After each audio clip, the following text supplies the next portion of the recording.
Well, we have come to our final session of the summit, and mindful of how you all must be feeling right now, I'm tempted to paraphrase the airlines and say, I know that you have a choice of things to do at 4:30 on this Wednesday afternoon, but I appreciate the fact that you've chosen to stay for this session. So this session is really about moving the needle forward. And just very quickly, so you know where I'm coming from, I direct the program Personalized Medicine and Targeted Therapeutics, which I founded in 2001 and moved to the University of Houston in 2005. And our mission is to develop the evidence base for, promote informed decision-making about, and accelerate knowledge translation of personalized medicine applications into meaningful health outcomes. And our research agenda is driven largely by the question, what is needed for personalized medicine applications to be translated and well integrated into clinical practice and incorporated into healthcare delivery and health systems. But this session, I'm not going to be spending a lot of time on my own research. I want to be able to try and have a far more interactive discussion about how can we move the needle forward in this area, in this space of medical technology. No. All right. So, as a number of speakers have said throughout the day, what brings us together is this concept, this focus on the appropriate use and assessment of medical technologies that we all agree is essential for achieving the overall goals of transforming healthcare in this country. And our goal for today, and for this panel session in particular, is to begin the process of forming and nurturing a unique somewhat new discipline and national community of scholars and scientists working collaboratively in this space. We realize, of course, that to some extent we are sailing in uncharted waters.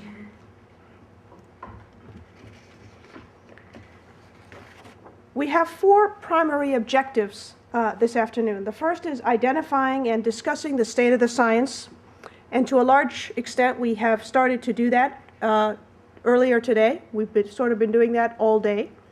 The second is to create networking opportunities in order to forge stronger links, and we have begun to do that as well today. And third is to begin to lay the foundation for establishing what I refer to as a national virtual institute, and ultimately to create a new discipline that defines us. Something that is missing nationally right now is the lack of proper channels of communication and a cohesive community in this space.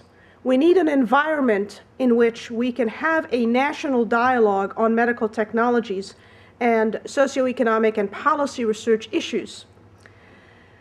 And this summit is an excellent opportunity in bringing various stakeholders under one roof to hear from to hear from and get to know one another and build alliances and partnerships. And it is through these alliances that I hope we can achieve our goal of a virtual institute of medical technology, economics, and policy research. And this is probably the most exciting and possibly most ambitious goal that we have here. So how do we do this? Well, we begin by recognizing that the most important step is to recognize that healthcare is a knowledge-based service enterprise, unlike so many other sectors. Secondly, we want to avoid silos.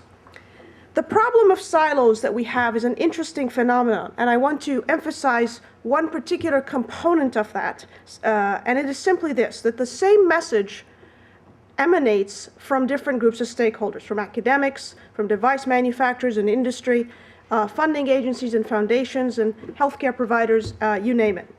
The themes and solutions that are often proposed for solving problems and challenges are quite often commonly repeated in different meetings, such as this.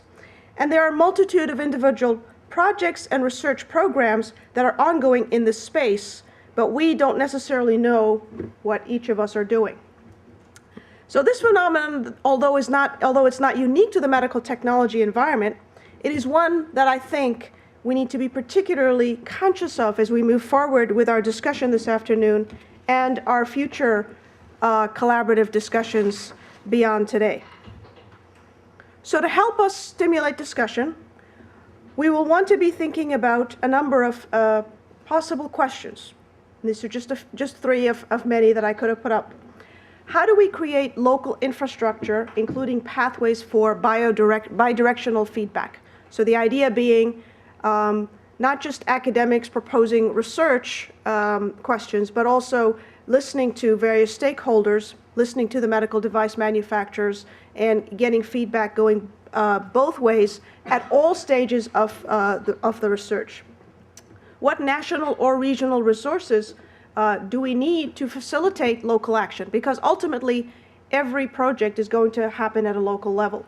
And how can we replicate various local success stories more broadly, some of which you've heard about today, and some of which and a particular example you're going to hear about in a few minutes from Steve Parenti. So we have three goals for our panel today, and for all of you this afternoon, because I expect every person in this room to be engaged and participate in our discussion. We want to try and define this new discipline, identify 3 to 5 actionable items for the research agenda over the next 12 months so that we can keep the momentum going.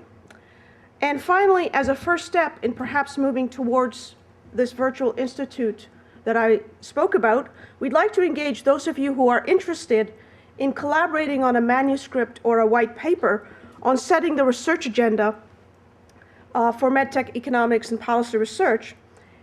And ultimately, hopefully, we'd like to set a deadline for submitting this paper for a nationally peer-reviewed publication. Now, before I introduce Steve Parenti, I'd like to leave you with this one final thought, which comes from hockey great Wayne Gretzky. I believe that we can succeed in moving this field forward if we remember to skate to where the puck is going, not to where it is.